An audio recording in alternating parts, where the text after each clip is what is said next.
एक सर्कस में कुछ हाथी और बंदर एक कमजोर रस्सी से बंधे हुए थे।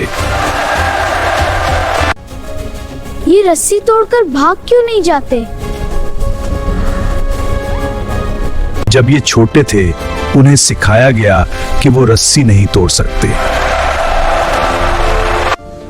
ये बात उनके जहन में बैठ गई और उन्होंने कोशिश करना छोड़ दी।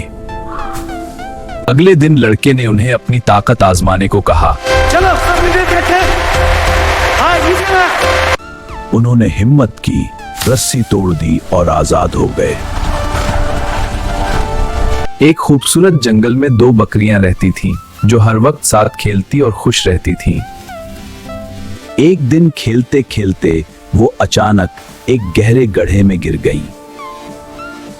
दोनों बहुत डर गईं और बाहर निकलने की कोशिश करने लगे। कुछ देर बाद एक बकरी थक गई और उसने उम्मीद छोड़ दी। लेकिन दूसरी बकरी ने हार नहीं मानी। वो मुसलसल छलांग लगाती रही। इसकी आवाज सुनकर लोग आए और दोनों को बाहर निकाल लिया। अगर आपको ये कहानी पसंद आई हो तो वीडियो को लाइक करें, चैनल को सब्सक्राइब करें और बेल आइकन जरूर दबाएं। मिलते हैं अगली खूबसूरत कहानी के साथ।